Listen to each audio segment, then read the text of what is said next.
Kinchan મુકારો serve પાવ પણાસણો મંગલાણંચ સવેસિં પરમં હવૈ મંગલમ પરમં હવૈ મંગલમ. મંગલમ ભગવાન વીરો મંગલમ ગૌતમ પ્રભુ મંગલમ સ્થૂલભદ્રાભ્યા જૈન ધર્મો સુમંગલમ.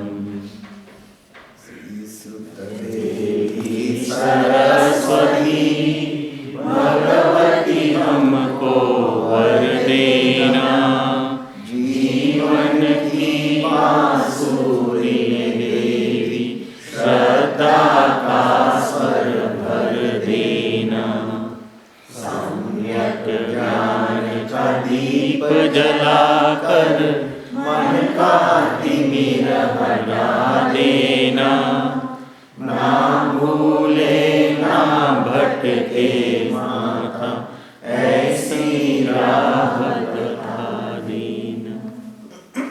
જ્ઞાન મુદ્રામાં ઓમ રીમ શ્રી ગુરુભ્યો નમઃ મોટેથી કેટલી વાર બોલવાનું?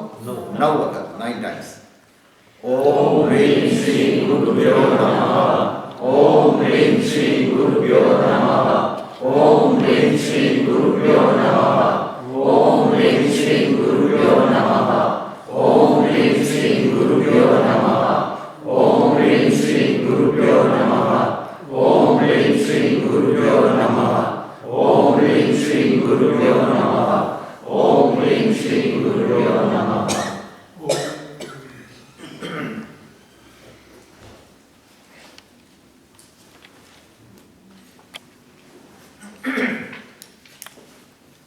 વીર સંવત 2539 વિક્રમ સંવત 2069 આજે ગુરુવાર તારીખ 11મી એપ્રિલ 2013 શ્રી તત્વાર્થાધિગમ સૂત્ર ઉપર આજે આપણો 5મો સ્વાધ્યાય છે.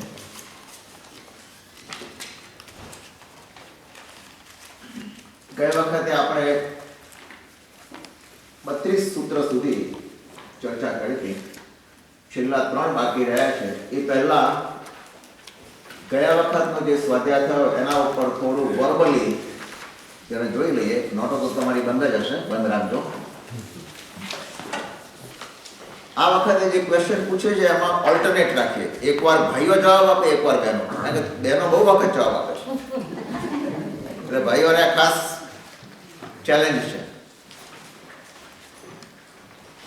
ભવ પ્રત્યયિક અવધિ જ્ઞાન એટલે શું અને તેના ભેદ કેટલા? ભાઈઓમાંથી કોઈ ભવ પ્રત્યયિક અવધિ જ્ઞાન એટલે શું, એના ભેદ કેટલા? નીતિનભાઈ. ભવ પ્રત્યયિક નાટકી અને દેવના ભવોમાં થાય. બરોબર. એને 2 પ્રકાર છે, નાટ અને તમારો જવાબ બરાબર છે. ભવ પ્રત્યયિક અવધિ જ્ઞાન શામાં થાય? નારકીના ભાવમાં અને દેવના. અને એના કોઈ પ્રકાર જ નથી, એના કોઈ ભેદ નથી. ભેદ ક્યાં આગળ છે? બીજામાં છે. ચાલો હવે બહેનોમાંથી ગુણ પ્રત્યયિક અવધિ જ્ઞાનના ભેદ કયા છે? બીજું કોઈ? શિલ્પાબેન, હસબન્ડભાઈ સામસામ આવી ગયા ને? બોલો. ગુણ પ્રત્યયિક અવધિ જ્ઞાન એ ક્ષયક્ષમથી થાય. બરોબર. અને એના અનુગામી, અનઅનુગામી, વેરી ગુડ, વર્ધમાન, હિયમાન, પ્રતિપાતી અને અપ્રતિપાતી. સુપર, બરોબર છે. અનુગામી, અનઅનુગામી, વર્ધમાન, હિયમાન, પ્રતિપાતી અને અપ્રતિપાતી. 6. આ બાજુથી મનોપર્યવ જ્ઞાન કોને કહેવાય? કોણ કહેશે?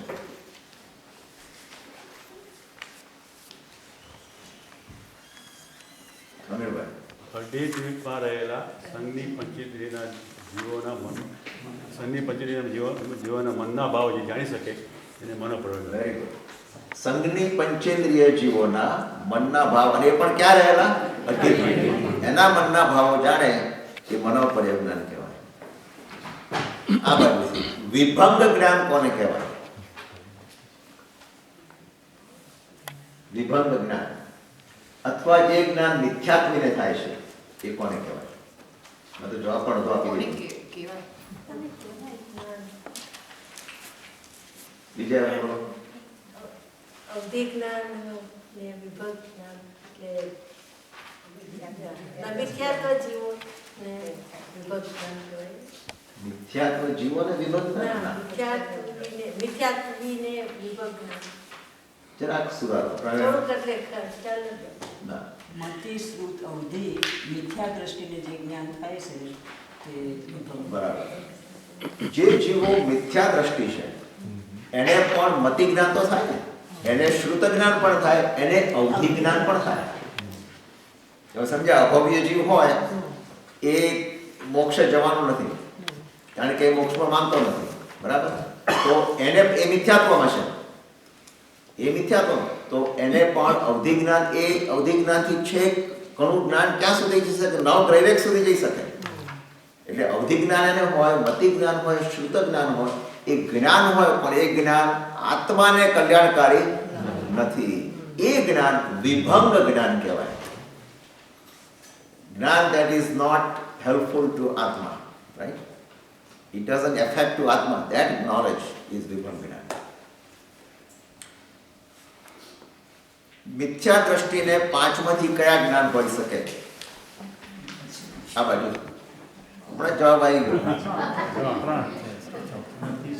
મતિ શ્રુત અને અવધિ. બરાબર. હવે જરા વિચાર કરજો આ સવાલ. મતિ જ્ઞાનનો વિષય, મતિ શ્રુતનો વિષય સર્વ દ્રવ્યો છે અને અલ્પ પર્યાયો છે, તો બધા પર્યાય કેમ એને દેખાતા નથી? ના, હું શું કહું છું? મતિ શ્રુતને સર્વ દ્રવ્યો જોઈ શકે છે, પણ પર્યાયો અલ્પ જ જોઈ શકે છે. કેમ એમ?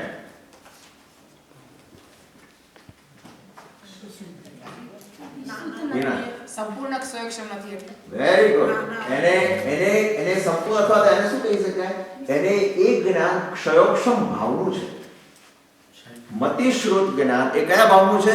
ક્ષયોક્ષમ ભાવનું.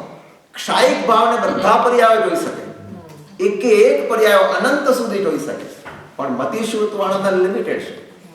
અને એમાં પણ મતિ જ્ઞાન તો ખાલી વર્તમાનને જ ગ્રહણ કરે છે, એ વર્તમાનના જ પર્યાયો જુએ. શ્રુત જ્ઞાન છે ભૂત ભવિષ્યનું જુએ, પણ કેટલું જુએ? હું તમને એમ કહું શ્રુત જ્ઞાનથી કે તમારા ગ્રાન્ડફાધરે તમને કીધું કે તારા બાપાનું નામ આ, તારા દાદાનું નામ આ, એના દાદાનું નામ, એના દાદાનું નામ, એના દાદાનું, 7 પેઢી સુધી યાદ કરશે. બરાબર? પછી તમે પૂછશો કે એમના દાદા કોણ હતા? મને યાદ નથી. બરાબર? ક્યાંક તો એન્ડ આવશે ને એનો. 25 સુધી કહેશે, પછી 26 આવશે. અને એવા તો અનંતની વાત છે. એ મતિ શ્રુતને ક્ષયોક્ષમ ભાવનું જ્ઞાન છે, ક્ષાયિક ભાવનું જ્ઞાન નથી, માટે એના લિમિટેશન્સ છે. દ્રવ્યો જોઈ શકે, દ્રવ્ય એટલે જીવ, જીવ દ્રવ્ય જોવે, પણ એના પર્યાયો એને નથી દેખાતા, બધા નથી દેખાતા. બરાબર? ક્લિયર થઈ ગયું?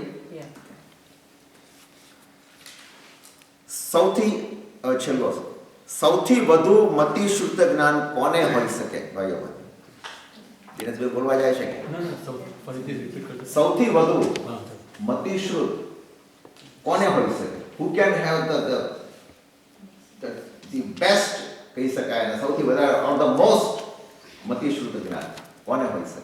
નારકીને દેવના જીવો. નારકીને દેવના. 14 પૂર્વધારી. વેરી ગુડ મુકેશભાઈ, બરાબર છે.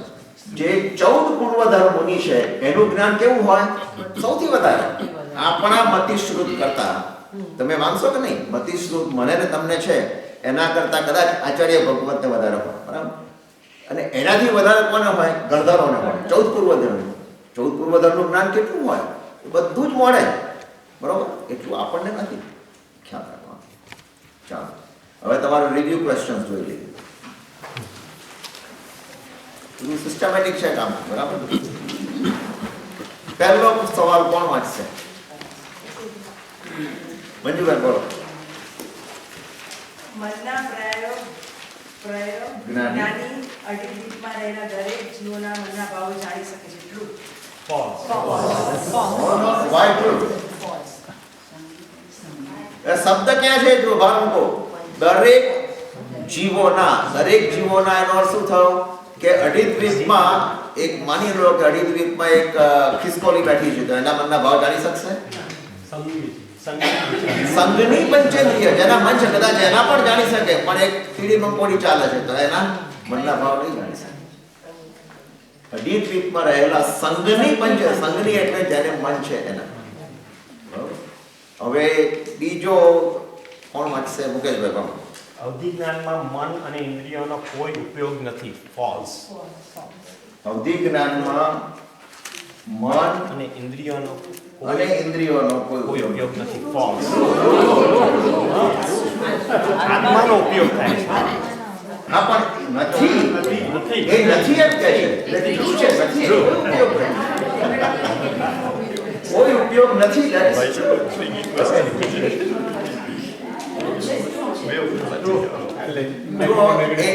ટ્રુ ફોલ્સ માં ખૂબી શું છે? જે સવાલનો જવાબ કે એનો બીજો કોઈ ઉત્તર ના જ હોઈ શકે, એમ લાગે કે આ સાચું જ છે, પછી એ ખોટું મૂકેલું હોય, ખોટું છે, એ ખોટું છે તમે બતાવો છો માટે સાચું છે.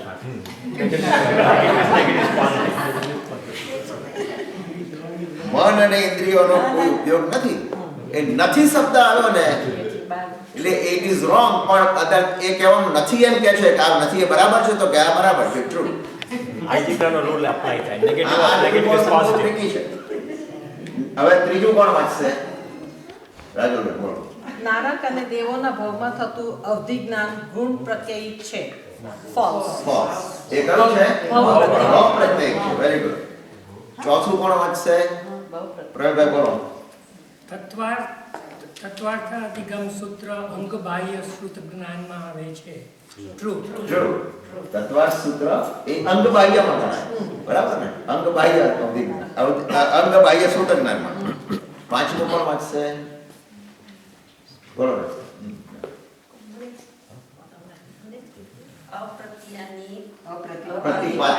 અપ્રતિપાતી અવધિ જ્ઞાન જીવન પર્યંત રહે. હવે આ જીવન પર્યંત રહેનો શું છે કે જે ભાવમાં હોય એ ભાવમાં જીવન પર્યંત. ધારો કે ભાવ પૂરો થઈ ગયો અને એકેન્દ્રિય બે ઇન્દ્રિયમાં ચાલો જાય તો પછી પતી ગયો અને યાદ જ નથી. ઇવન પંચેન્દ્રિયમાં જાય તો બી જતું રહે. બરાબર? તો તમે એમ કીધું કે કેવળ જ્ઞાન અપાવે એ ભાવમાં કેવળ જ્ઞાન અપાવે.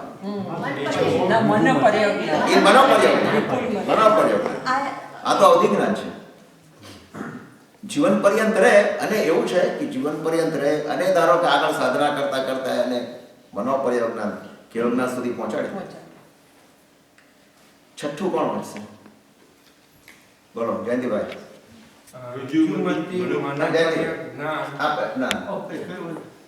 રુજુમતી મનોપર્ય જ્ઞાન વિશુદ્ધ અને અપ્રતિપાતી છે. ટ્રુ. તમે ટ્રુ કરીને બોલે.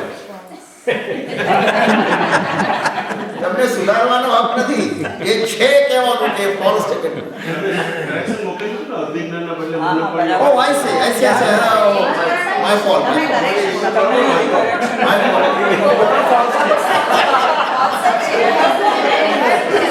મેં કરેક્શન મોકલ્યું બરાબર.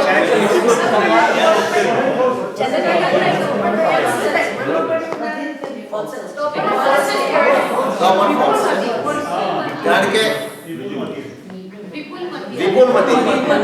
વિપુલમતી એટલે ફોલ્સ. હા, એના પછીનું બોલો દિનેશભાઈ. અવધિ જ્ઞાન કરતા મન પ્રયગ જ્ઞાન વધુ વિશુદ્ધ છે. ટ્રુ. અવધિ જ્ઞાન કરતા મનોપર્ય જ્ઞાન વધારે સારું વિશુદ્ધ છે. ટ્રુ. બરાબર. આઠમું કોણ વાંચશે? She has a I have a question. question.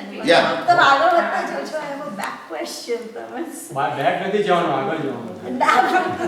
clarification. સાતમો. તમે કહો છો કે માનવ અવધિ જ્ઞાન જીવન પર્યંત છે, like it's only for that life span, right? હા. તો આપણે જ્યારે કહીએ છીએ કે તીર્થંકર ભગવાન જ્યારે જન્મે છે ત્યારે 3 જ્ઞાન લઈને જન્મે બરોબર છે, છે. તો એમને કેવી રીતે એમને હતું એટલે આવ્યું કે જસ્ટ બીકોઝ એ તીર્થંકર ભગવાન છે તો ઓટોમેટિકલી? તીર્થંકર ભગવાનનો અતિશય એવો છે, એ એક એક્સેપ્શન છે કે એ જ્યારે જન્મે ત્યારે જન્મતાની સાથે જ એમને અવધિ જ્ઞાન હોય, રાઈટ, બરોબર છે, એ હોય. હવે એ આગળ વધતા વધતા જ્યારે દીક્ષા લે હા, ત્યારે મનોપર્ય જ્ઞાન ઉત્પન્ન થાય અને આગળ સાધના કરતા કરતા કર્મ તોડે બધા કર્મ, મોહનીય કર્મ બધા નષ્ટ થાય પછી એમને કેવળ જ્ઞાન ઉત્પન્ન. તો પહેલા જ્યારે બીજા કોઈ ભાવમાં એમને અવધિ જ્ઞાન નહીં હોય પણ ઈ ત્યારે ને ત્યારે પૂરો થઈ જાય પછી પાછું આવે એમ? બીજા ભાવમાં હવે માની લો કે આપણે આ જોઈએ અપ્રતિપાદી લઈએ તો અપ્રતિપાદી અવધિ જ્ઞાની હોય એ જીવન પર્યંત રહે, બરાબર, પણ એ પાછો જો સાધના કરતા કરતા એ ઉત્તમ એ ધારો કે દીક્ષા લે અને ઉત્તમ ગુણસ્થાને પહોંચે, 7મા ગુણસ્થાને, તો એને મર્ય ઉત્પન્ન થાય પાછું, બરાબર. અને એ મનોપર્ય જ્ઞાન જો પેલું બીજું હોય, વિપુલમતી હોય, તો એ આગળ જતા એને કેવળ જ્ઞાન થાય, તો કેવળ જ્ઞાન થાય. એટલે આ બધા છે ને એના પર્યાયો છે, એ હોવું જોઈએ તો થાય. એની કન્ડિશન શું છે કે અપ્રતિપાતી હોય, પછી વિપુલમતી હોય મનોપર્ય જ્ઞાન, તો છે કેવળ જ્ઞાન સુધી અપાવે, નહીં તો નહીં. આઈ થિંક એટલે એમનો મારા ખ્યાલથી પ્રતિબંધ તમે પૂછ્યું હતું, રાઈટ, કે ધારો કે મહાવીર ભગવાનનો જીવ હતો એ જ્યારે એમાં આગળના ભવમાં એ દેવલોકમાં હતા ત્યારે તેમને અવધિ જ્ઞાન હતું જ. પછી ત્યાંથી દેવલોકમાં એમનું આયુષ્ય પૂરું થયું, પછી જ્યારે મહાવીર ભગવાન તરીકે જન્મ લીધો ત્યારે અવધિ જ્ઞાન વચમાં એટલે ના, હું એ કહું છું ને કે કારણ કે તીર્થંકર છે.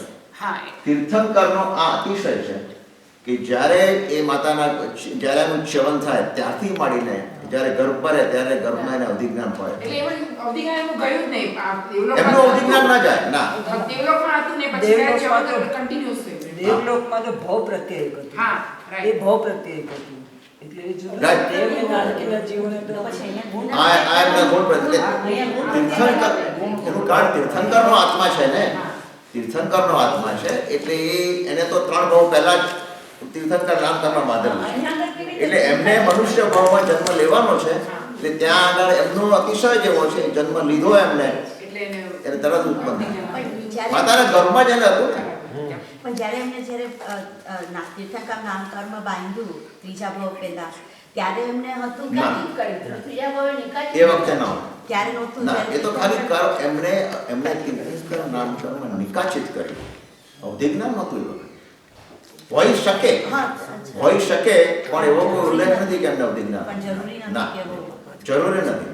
કારણ કે એ વખતે તો મનુષ્ય એટલે એક રાજા નંદન મુનિ હતા. પણ પછી હા દીક્ષા લીધી ને એમણે. દીક્ષા લીધી, પણ ત્યાં મનોપર્ય જ્ઞાન ઉત્પન્ન થાય એવો નિયમ નથી. બધા દીક્ષા લીધી. એ વખતે નિયમ નથી એમ. કેટલામાં આવે આપણે? 8મો. કોણ આપશે 8મામાં? નિરંજનભાઈ બોલો. વિપુલમતી મનોપર્ય જ્ઞાન ઉત્પન્ન થયા બાદ એ જ ભવમાં જીવ મોક્ષ પામે. That's true. True. હમણાં જ વાત કરી આપણે. વિપુલમતી એવું છે કે એને એ જ ભાવમાં એનો મોક્ષ થાય. 9માનો જવાબ કોણ આપશે? ઇન્દિરાબેન બોલો. અવધિ જ્ઞાનના અંતમ અનંતમાં ભાવનું અનપરજ્ઞાન વળી જોઈ શકશે.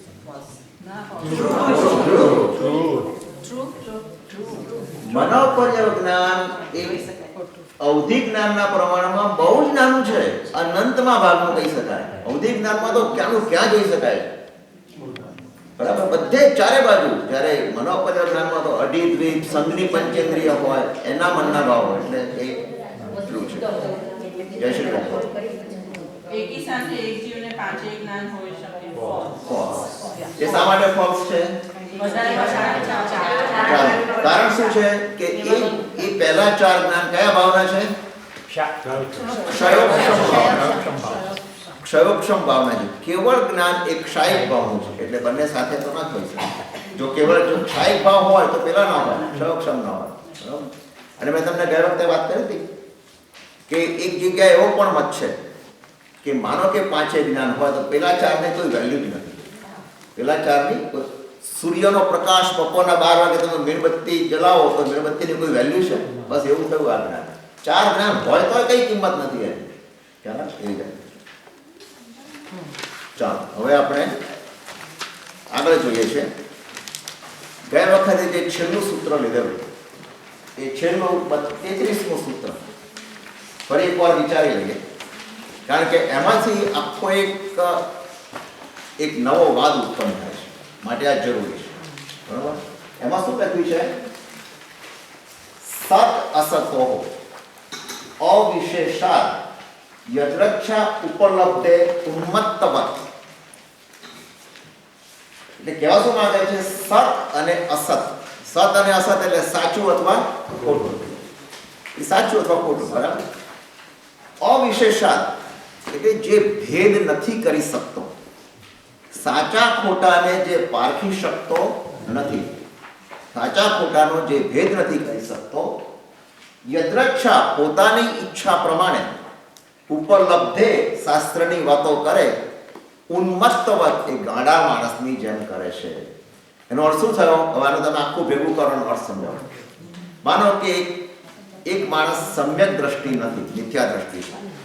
હવે મિથ્યા દ્રષ્ટિ હોય એ શું કે હું કહું એ સાચું, તમે કહો છો એ ખોટું, આ સાચું છે આ ખોટું છે.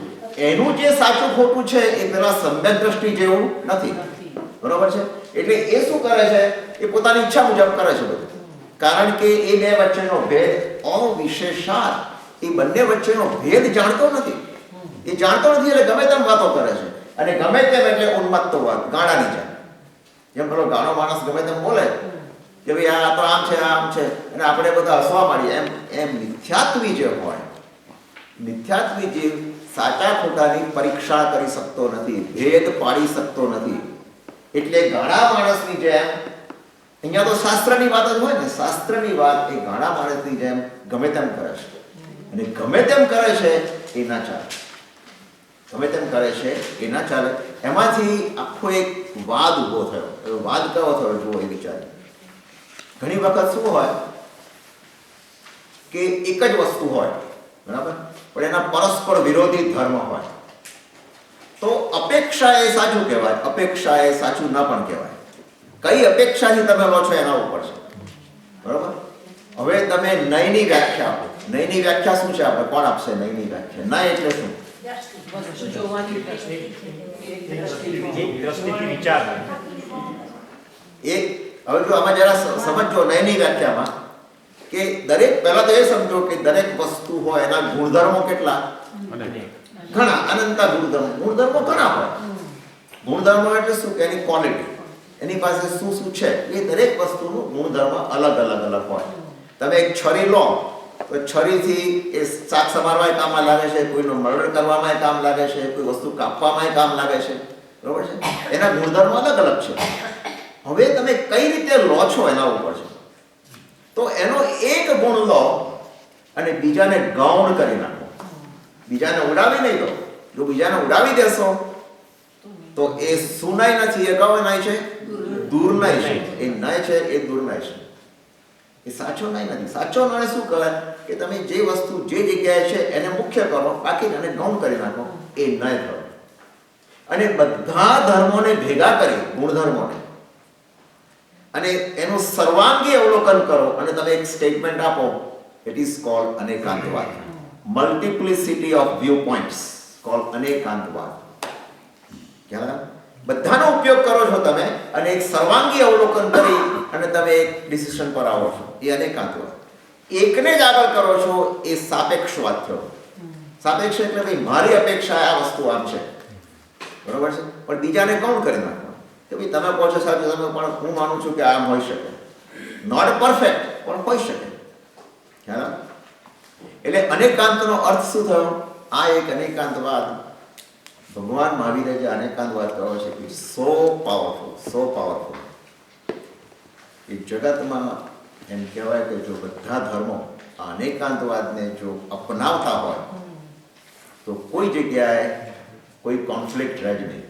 આ વોરના ને બધા કોઈ રહે જ નહીં, કારણ કે અનેકાંતવાદની અંદર તમે બધાને માન આપો છો. ખ્યાલ? માન આપો અને એ અપેક્ષાથી જુઓ છો. અનેકાંતનો અર્થ જ છૂટી પાડો જોઈએ, અન વત્તા એક વત્તા અંત. બરોબર? એક એટલે અન એટલે નહીં,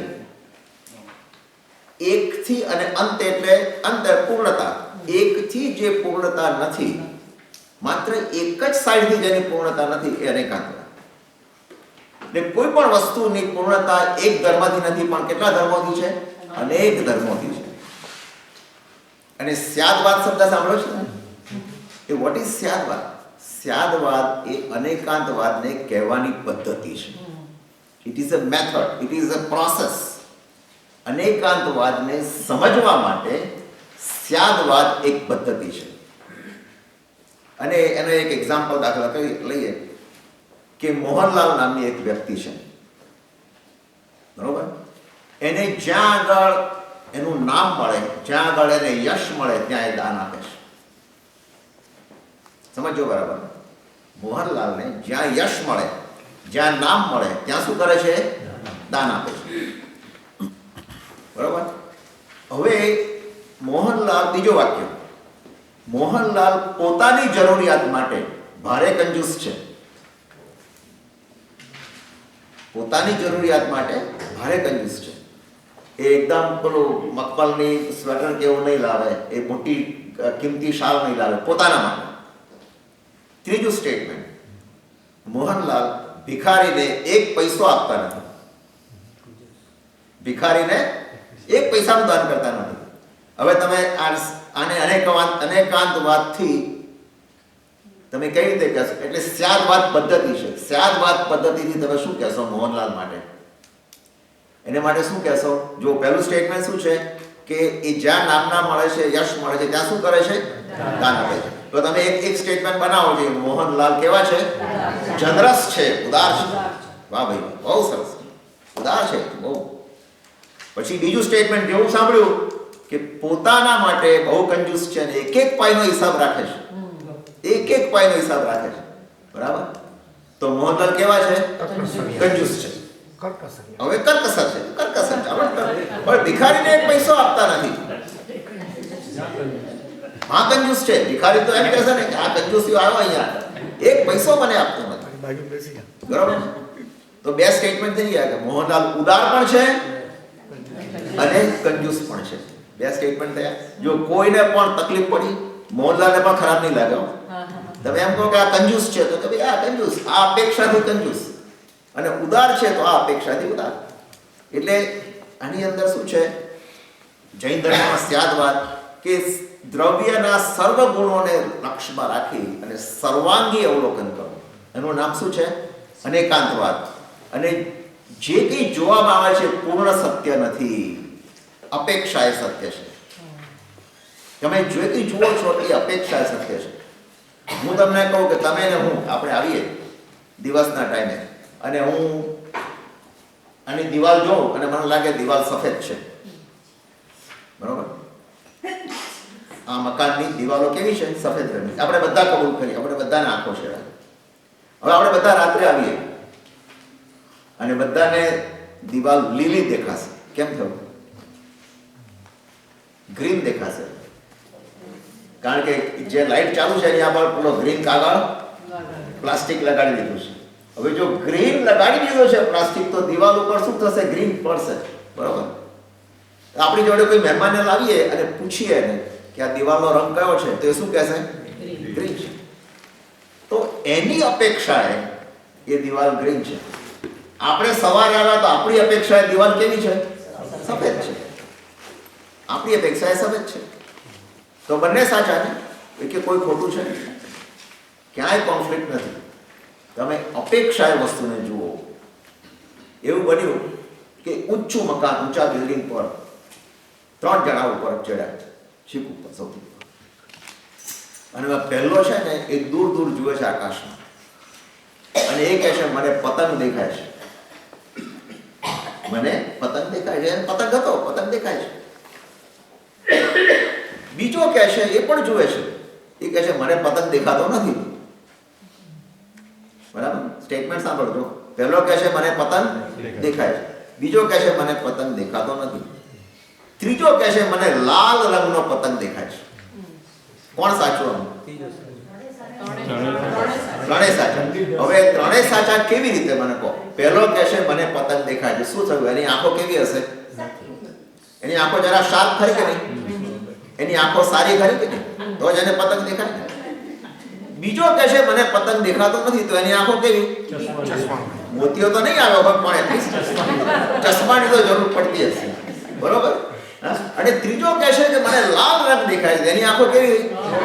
અને કદાચ આંખો નહીં હોય તો શેનાથી જોતો હશે? દૂરબીન. એ દૂરબીનથી જુએ છે. તો અપેક્ષા એ ત્રણે સાચા કે નહીં? અને આપણે ત્રણેને કહીએ કે તું આવું બોલે છે, તું આવું બોલે છે, તું આવું બોલે છે, ત્રણેય જણામાં ભાન નથી બોલવાનું. આપણે એમ અકળાઈ જઈએ પૂરો થયો.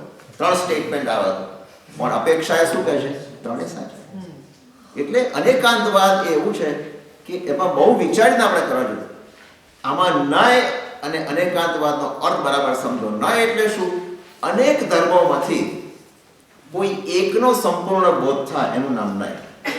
અનેક ધર્મો છે વસ્તુના, એકનો બોધ આપણને થયો તો એ ન્યાય, બરોબર છે? અને વસ્તુમાં રહેલા બધા ધર્મનો બોધ થાય તો શું થયો? અનેકાંતવાદ. બધા ધર્મનો બોધ થયો, બધી આપણને ખબર પડી ગઈ. કોઈ એક વ્યક્તિને તમે જુઓ અને જોઈને તમે કહો કે આ માણસ બહુ સ્માર્ટ લાગે છે, પણ ન પણ હોય, એને કપડાં સારા પહેર્યા હોય, આમ દેખાવડો હોય એટલે સ્માર્ટ છે નહીં માની લેવાનો, પણ એનો એક ધર્મનો બોધ થયો આપણને, બરોબર? પણ જેને બધા ધર્મનો બોધ થયો, જે બરાબર ઓળખે છે, બધું જાણે છે, આ કરે છે, એનું શું છે? એનું અવલોકન કેવું થયું? સર્વાંગી અવલોકન થયું. એટલે અનેકાંતવાદમાં ના જો કોઈ એક આપણે એમ કહીએ, ઉપમા આપીએ કે અનેકાંતવાદને જો મહેલ કહીએ, મહેલ પેલેસ કહીએ, તો એના પાયા છે એ નય બધા એના પાયા છે. નયના પાયા ઉપર અનેકાંતવાદનો મહેલ ઊભો થયો છે. અને એની અંદર અગેન વસ્તુમાં રહેલા વિરોધાભાસ બહુ જાણવા જેવું છે. એ ખાસ હોવું જોઈએ. તમે જુઓ, હું એમ કહું કે હાથી બળવાન કે નિર્બળ? બળવાન. કોની અપેક્ષાએ બળવાન? આપણા માટે ગણો તો હાથી બળવાન છે, અથવા બીજા પ્રાણીઓ માટે. પણ સિંહ સામે હોય તો હાથી નિર્બળ થઈ જાય છે, કારણ કે સિંહ જીતી શકે, સિંહ એને બરાબર ગણી શકે, બરાબર? તમે પંડિતજીને તો જાણો છો બધા, Dhirubhai Pandit. By the way એમને 10 વર્ષનો વિસા મળી ગયો. That's a good news. હવે ધીરુભાઈ પંડિત છે એ જ્ઞાની કે અજ્ઞાની? જ્ઞાની. બધા કહે છે જ્ઞાની, રાઈટ? એમને કમ્પ્યુટર પાસે બેસાડો તો આપણે શું કહીશું? કે મને કઈ ખબર નથી પડતી ભાઈ સાહેબ, તમે મને ક્યાં બેસાડો? હા, તો એ અજ્ઞાની એ કઈ રીતે સાપેક્ષ? એ કમ્પ્યુટર માટે એ અજ્ઞાની કહી શકાય, પણ તમે ધર્મનું નોલેજ માટે પૂછો તો કેવું છે? બરોબર. હવે બીજો કહો, પથ્થરનો મારવાનો ધર્મ છે. પથ્થરનો મારવાનો ધર્મ છે. આ સાચું છે, બરાબર? તમે કોઈને પથ્થર મારો, બિચારો વાગે ખરું, મરી પણ જાય. પણ પથ્થરને જીવાડવાનો પણ ધર્મ છે, બચાવવાનો પણ ધર્મ છે. આ બન્યું તો કેવી રીતે બન્યું હશે? પથ્થરને બચાવવાનો પણ ધર્મ છે, મારવાનો ધર્મ છે, અને બચાવવાનો ધર્મ છે. એમાં એવું બન્યું, એક માણસને જરાક મગજની તકલીફ હતી. એનો કોઈ દુશ્મન આ ગાડાને તો મારવો જ જોઈએ. એને પથ્થર માર્યો. પથ્થર એવી જગ્યાએ વાગ્યો બ્રેન ઉપર કે જ્યાં પેલી નસ ચડી ગઈ, પછી સરખી થઈ. અને પેલો ગાડો હતો ડાયો થઈ ગયો. એને બચાવવાનો પણ ધર્મ છે પથ્થરનો, અને મારવાનો પણ ધર્મ છે. આ ડ્યુઅલ કેરેક્ટરિસ્ટિક, બરાબર? ડ્યુઅલ કેરેક્ટરિસ્ટિક છે. એટલે આપણે પથ્થરને કે પથ્થર હાથમાં લીધો, નકામો છે, નકામો નહીં મારવાનો. કોઈ વખત વાગે, આપણી વાત નથી કરતા, આપણને વાગે તો કોઈકનું ખસી ગયું હોય એમ કહીએ આપણે, અને જો એવી જગ્યાએ વાગે તો શું થાય? એ બચી પણ જાય, એનું જીવન આખું સુધરી પણ જાય. પોઈઝન મારે પણ છે અને જીવાડે પણ છે, બને કે નહીં? નવું જીવન પણ આપે છે. એકવાર એવું બન્યું હતું, એક કાકા બહુ શ્રીમંત હતા, ખૂબ પૈસો, અને એકલા હતા. હવે એનો ભત્રીજો હતો રે ડોક્ટર. ભત્રીજો કાકા બિચારે ગામડિયા, અને કાકાને છાતીમાં દુખાવો પડ્યો. ભત્રીજો ડોક્ટર કે કાકા મારી પાસે આ સેમ્પલ છે, તમે આ દવા લઈ લો, તમને સારું થઈ જશે. એ કાકા કહે સારું દીકરા, તું હું લઈ જઉં ઘરે જઈને રાત્રે તમે લેજો. અને બોટલ સામે રાખી, એના ઉપર લખી દીધું પોઈઝન. એ કાકા તો છાતી કૂટવા માંડ્યા કે આ ભત્રીજો મને મારવા જ માંગે છે. હકીકતમાં એ પોઈઝન કોના માટે? જેને ન કોઈ બીજો લે એના માટે પોઈઝન. કોઈ બીજો જો ગોળી લે તો એના માટે પોઈઝન, પોતાના માટે તો પોઈઝન નથી, એના માટે સારું છે. ઘણી વખત લખેલું હોય છે બોટલ ઉપર કે આ બધા માટે નથી, બીજા માટે પોઈઝન છે, પણ જેને તકલીફ હતી એના માટે સારું. પણ કાકાને શું લાગ્યું કે હું એકનો એક છું, અહીંયા આગળ મારે કોઈ બીજી છે નહીં, આટલા પૈસો છે, આ પૈસા પડાવવા માંગે. એક જ માણસ છે, તમે જુઓ, એ ક્રોધી પણ હોય અને ક્ષમાવાન પણ હોય, એવું ના બને? એ અહંકારી પણ હોય અને નિરહંકારી પણ હોય, માયાવી પણ હોય અને સરળ પણ હોય, લોભી પણ હોય અને કંજૂસ પણ હોય, પુણ્યશાળી પણ હોય અને પાપી પણ હોય, નાનો હોય અથવા મોટો પણ હોય. આ બધા કઈ રીતે ગણી શકાય? અપેક્ષાએ. તમે કઈ અપેક્ષાએ પહોંચો, બરોબર? એ અપેક્ષાવાદ બહુ મજાનો છે. અપેક્ષાવાદને કારણે જ આ છે. તમને તો કદાચ નવાઈ લાગશે. એક વખત એક હું ગીત સાંભળતો હતો અને એ ગીત ફેમસ છે, મધર ઇન્ડિયાનું ગીત છે. તમને એની 4 લીટી સંભળાવું અને તમે મને કહો આની અંદર અનેકાંત વાત ક્યાં છે. मुझ में भलाई भी मुझ में बुराई भी लाखों है मैल दिल में थोड़ी सफाई भी थोड़ा सा नेक हूँ थोड़ा बेईमान हूँ अरे दुनिया जो चाहे समझे मैं तो इंसान. તમે સમજ્યા ની અંદર આમાં કેટલું તત્વજ્ઞાન ભર્યું છે તો વિચાર કરો. મુझ में ભલાઈ भी એટલે મારામાં કાઇન્ડનેસ છે, મુझ में બુરાઈ. બુરાઈ કોના માટે છે? ભલાઈ કોના માટે છે? જે માણસ સારું કરતો હોય એના માટે. પણ જે ખરાબ કરતો હોય એની આગળ હું લાલ હાથ કરું છું. તમે સમજ્યા ને? એટલે એના માટે હું બુરો છું. જે કોઈ ખોટું કામ કરતો હોય એની ત્યાં આગળ મારી આંખો લાલ થઈ જાય છે કે ધીસ ઇઝ રોંગ. તો એની સામે એના માટે હું બુરો પણ છું. બરાબર છે? લાખો હૈ મેલ દિલ में થોડી સફાઈ भी. હું થોડો સરળ પણ છું અને પોલિટિકલી પણ છું. અંદર મેલ ઘણા ભરેલા છે મારી અંદર. હું ઘડીકમાં આમ બોલું, ઘડીકમાં મને કે નહીં, આવું બની શકે ઘણા. થોડા સા નેક હું એટલે થોડો હું સારો છું, થોડો ઓનેસ્ટ છું. નેક થોડા બેઈમાન હું, થોડો ડિસઓનેસ્ટ પણ છું. બરોબર? આ કોની વાતો છે? આ મારી તમારી. તો વિચાર કરો, જરા વિચાર કરજો, તમારી જાતને જ પૂછજો. હું મારી જાતને, આપણે પણ આવા જ છીએ, નથી એમ નહીં? બરાબર કે નહીં? તમે વિચારો. અને દુનિયા જો ચાહે સમજે, દુનિયાને જે સમજવું એ સમજે, મેં તો એક ઇન્સાન હું, ના મેં ભગવાન હું, ના મેં શૈતાન. તમને સાહેબ ચંદ્રકાંત સ્વાધ્યાયમાં પણ એક ફિલ્મ ક્યાંથી લે? પણ દરેકમાં તત્વદ્રષ્ટિ આપણી હોવી જોઈએ. જો તમે તત્વદ્રષ્ટિ પકડી પાડો, મને વિચાર આવ્યો કે આ તો અનેકાંતવાદ છે ભગવાન. અને એ અનેકાંતવાદ જ્યારે આપણે સ્પષ્ટ કરીએ અપેક્ષાથી, તો આપણે કહીએ કે ના બરાબર છે. કારણ કે એક ધર્મ કહે છે, વેદાંત એમ કહે છે કે આત્મા નિત્ય છે. એ સાચો છે, પણ અપેક્ષા નહીં. અપેક્ષાવાદી સાચો છે. બુદ્ધિઝમ કહે છે, એમ કહે છે આત્મા નિત્ય છે. બુદ્ધિઝમ એમ કહે કે દીવો બુઝાઈ ગયો, પતી ગયો, વાત ફિનિશ થઈ ગઈ. જ્યારે મહાવીર ભગવાન શું કહે છે આપણો જૈન ધર્મ કે દ્રવ્ય રૂપે આત્મા નિત્ય છે. આત્મા દ્રવ્ય રૂપે નિત્ય છે. એટલે આત્મા દ્રવ્ય ભલે અહીંથી મળીને બીજે જાય, પણ આત્મા તો છે જ ને. ત્યાંથી બીજે જાય, આત્મા તો એ છે જ. પણ પર્યાય રૂપે આત્મા અનિત્ય છે. કારણ કે આપણો પર્યાય એટલે આપણે જે ભાવમાં છે એ ભાવનો પર્યાય કહેવાય. એ મટી ગયો, બીજા ભાવમાં આવ્યા, પર્યાય બદલાઈ ગયો. તો પર્યાય રૂપે આત્મા કેવો છે? અનિત્ય છે. જો કેટલું સરસ છે. આ બધું જ શું બતાવે છે? ભગવાનનો અનેકાંતવાદ.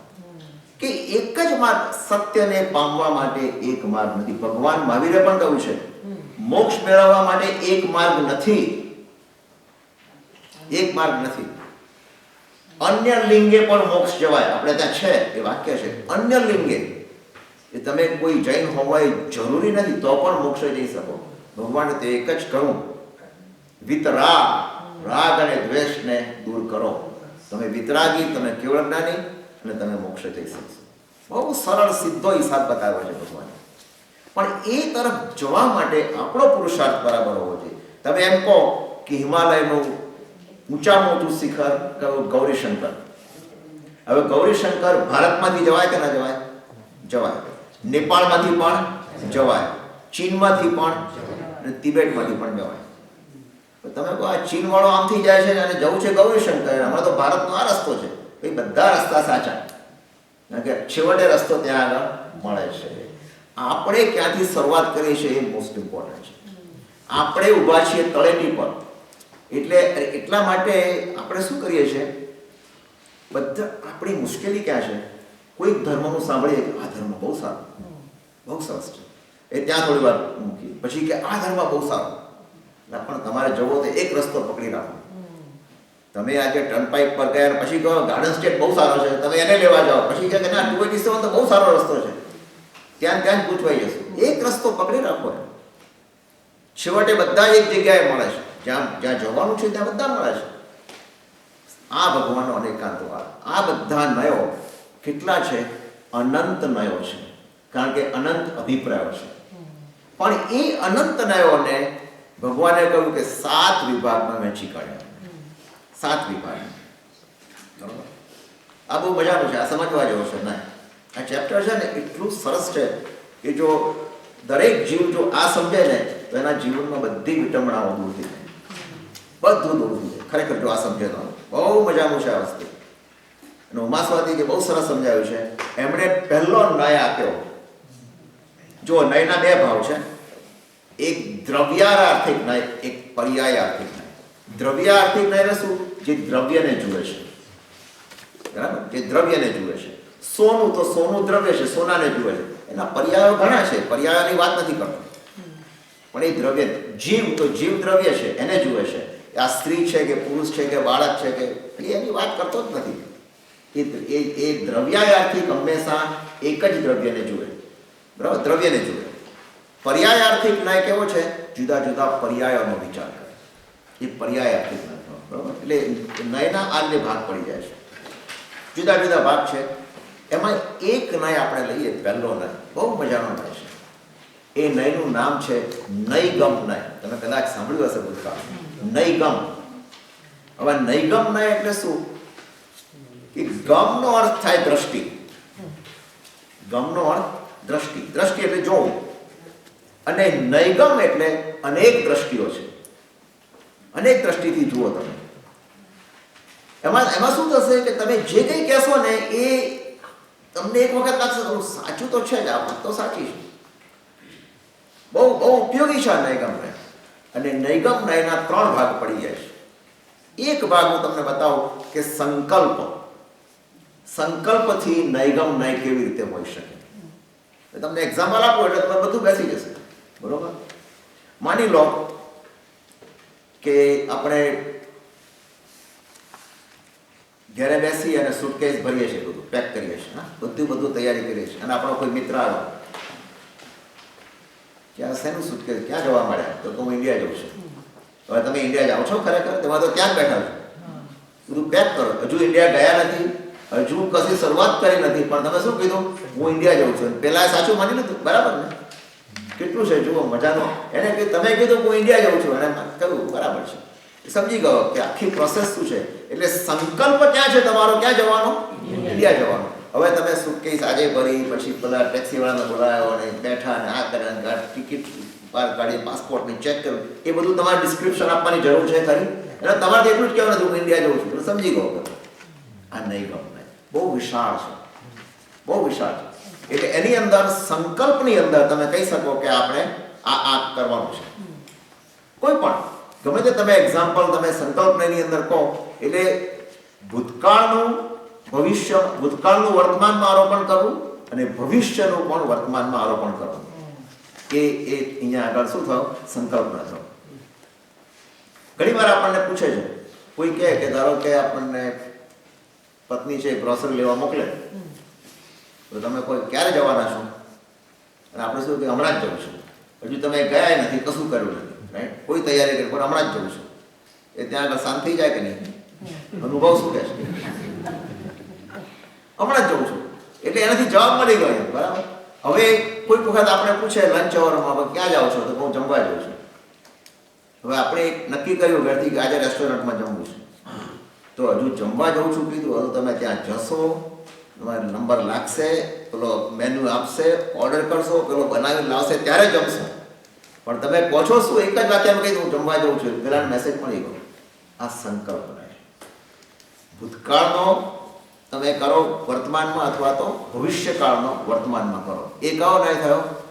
સંકલ્પ. સંકલ્પથી નૈગમ નહીં થયો. નૈગમ નયના ભાગ છે એમાં સંકલ્પથી થયો. બરોબર. હું તમને એક બીજો એક્ઝામ્પલ આપું કે 11મા તીર્થંકર કોણ? મુનીશ્વર સ્વામી. ચાલો, બરાબર. 11મા તીર્થંકર મુનીશ્વર સ્વામી. તમે રોંગ છો. નો, યુ આર રોંગ.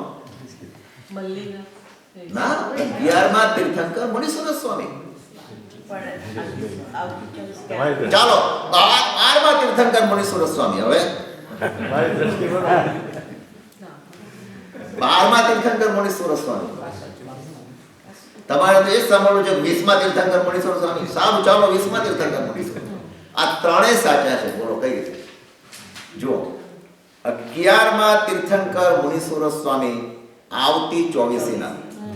તમે એકદમ ના ના ના કહી દીધું, પણ મને સાંભળો તો ખરા. 11મા તીર્થંકર મુનીશ્વર સ્વામી આવતી 24મીમાં થવાના છે. કોનો દેવ છે? કોનો ભાવ છે ખબર છે? કૃષ્ણની માતા દેવકી. એ દેવકીનો ભાવ, દેવકીનો જીવ આવતી 24મીમાં 11મા તીર્થંકર મુનીશ્વર સ્વામી થશે. ગયા ભાવમાં ગઈ 24મીમાં, સોરી, ગઈ 24મીમાં 12મા તીર્થંકર મુનીશ્વર સ્વામી હતા. વર્તમાન 24મીમાં કેટલામાં છે? 20મા તીર્થંકર. આપણને તમારો કોઈનો દોષ, આપણને શું લાગે કે 20મા જ છે એટલે તમે યુ આર રોંગ. જોયું? પણ આપણે એ કહેવાનું કે ભાઈ જ્યારે માણસ બોલે ત્યારે વિચાર, અને હું આ સીટ પરથી બોલું ત્યારે વિચાર કરીને બોલું. બરાબર છે? વિચાર કરીને જ બોલો. હા, તો 11મા તીર્થંકર મુનીશ્વર સ્વામી કઈ અપેક્ષાથી? ગઈ 24મીની અપેક્ષા. અરે સોરી, 11મા આવતી 24મીની અપેક્ષા. ગઈ 24મીની અપેક્ષાથી 12મા તીર્થંકર મુનીશ્વર સ્વામી. વર્તમાન 24મીની અપેક્ષાથી 20મા તીર્થંકર મુનીશ્વર સ્વામી. આ એક જ તીર્થંકર એવા જેના એક સરખા નામ, એટલે મેં આ લીધું. નામ એક છે પણ આત્મા જુદા છે. એ બધી વાત પછી આપણે. અત્યારે તો મુનીશ્વર સ્વામીની જ વાત છે.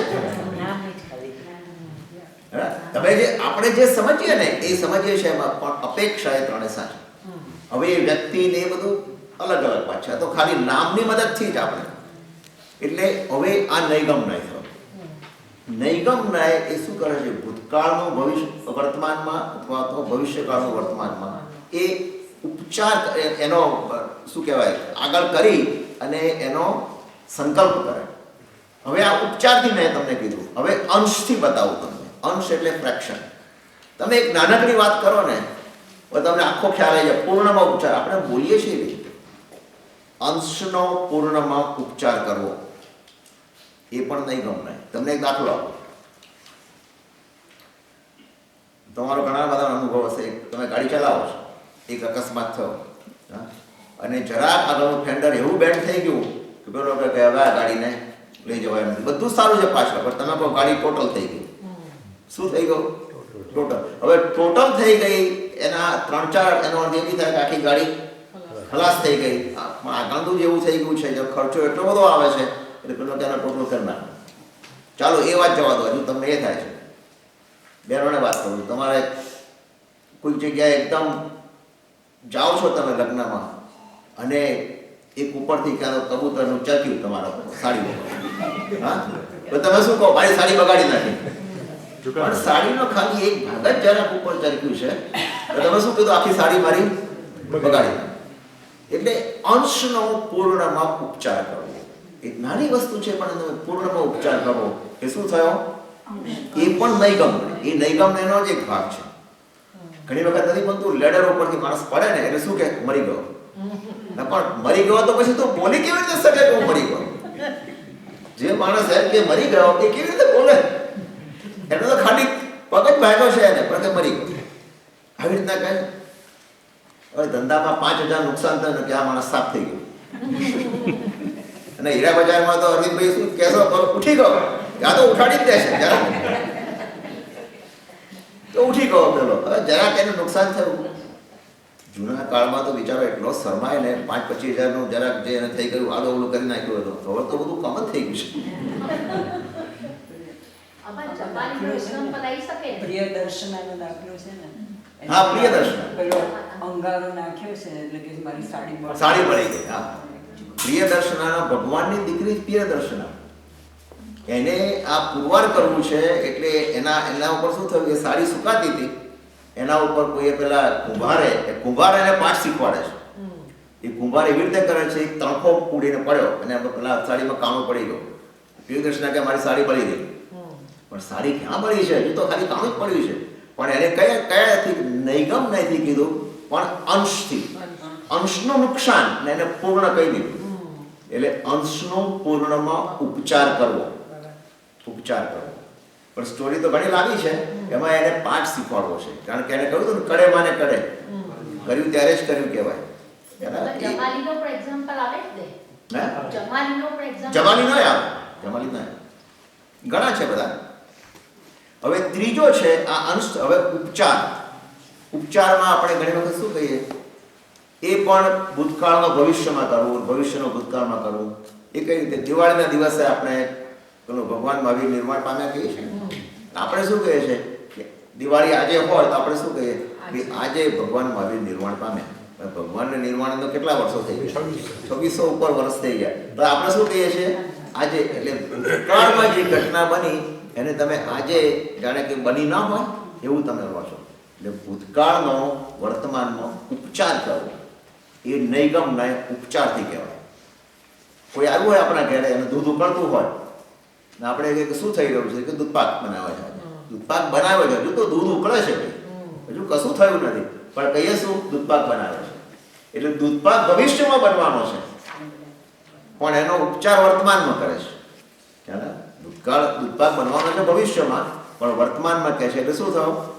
એ બનાવે. એવી રીતે તમે કોઈ પણ આજે કારેલાનું શાક બનાવે, શાક તો હજુ તૈયાર થયું નથી, પણ તો કારેલાનું શાક બનાવ્યું છે, હજુ તો ખાલી મૂક્યું જ છે. એટલે આ બધું નૈગમ નાય એટલો સરસ છે કે આપણી તમે વ્યવહારની વાતો જોશો ને તો બધી નૈગમ નાય ઉપર આધારિત ઘણી હશે. નૈગમ એટલો વિશાળ છે. એ સામાન્યને અને વિશેષને બંનેને સમાવી લે છે. સામાન્ય એટલે શું? માનો કે મેં શાક બનાવ્યું છે તો એ સામાન્ય થયું, પણ મેં કારેલાનું શાક બનાવ્યું છે એ વિશેષ થયું, સ્પેસિફિક. પેલું કોમન. સામાન્ય એટલે કોમન, પણ વિશેષ એટલે શું? You are talking about one specific item. બરોબર છે? એ થયું. એટલે નૈગમ નાય એ બંનેને જુએ છે. અને એ પણ અપેક્ષા. જો અપેક્ષા બહુ મહત્વની છે, બહુ મહત્વની છે. અમે ઇન્ડિયા ગયા ત્યારે મને કોઈ પૂછ્યું કે તમે ક્યાં રહો છો? તો હું કહું અમેરિકામાં. હા, અમેરિકામાં આપણે જઈએ અને ધારો કે બીજા સ્ટેટમાં જઈએ કે તમે ક્યાં રહો છો, તો હું એમ કહું કે અમેરિકામાં રહું છું. હું શું કહું? ન્યૂજર્સીમાં મને કોઈ મળે ને પૂછે કે તમે ક્યાં રહો છો, તો હું કહું મોરિસ કાઉન્ટીમાં. મોરિસ કાઉન્ટી વાળામાં કોઈ પૂછે કે તમે ક્યાં રહો છો, તો પારસીપરી વાળો પૂછે ક્યાં રહો છો, તો હું વેલ રોડ ઉપર. અને મારા કોમ્પ્લેક્સમાં કોઈ પૂછે ક્યાં રહો છો, તો 5 બસિલ ડ્રાઈવ, 5 નંબર. 5 નંબર વાળા તો કોઈ પૂછવાના જ નથી. બરોબર? આ શું થયું? આ અપેક્ષા કે તમે કઈ અપેક્ષાએ પૂછો છો. હવે પેલા ઇન્ડિયા વાળાને હું કહું કે હું 5 બસિલ ડ્રાઈવમાં રહું છું એટલે તો વોટ?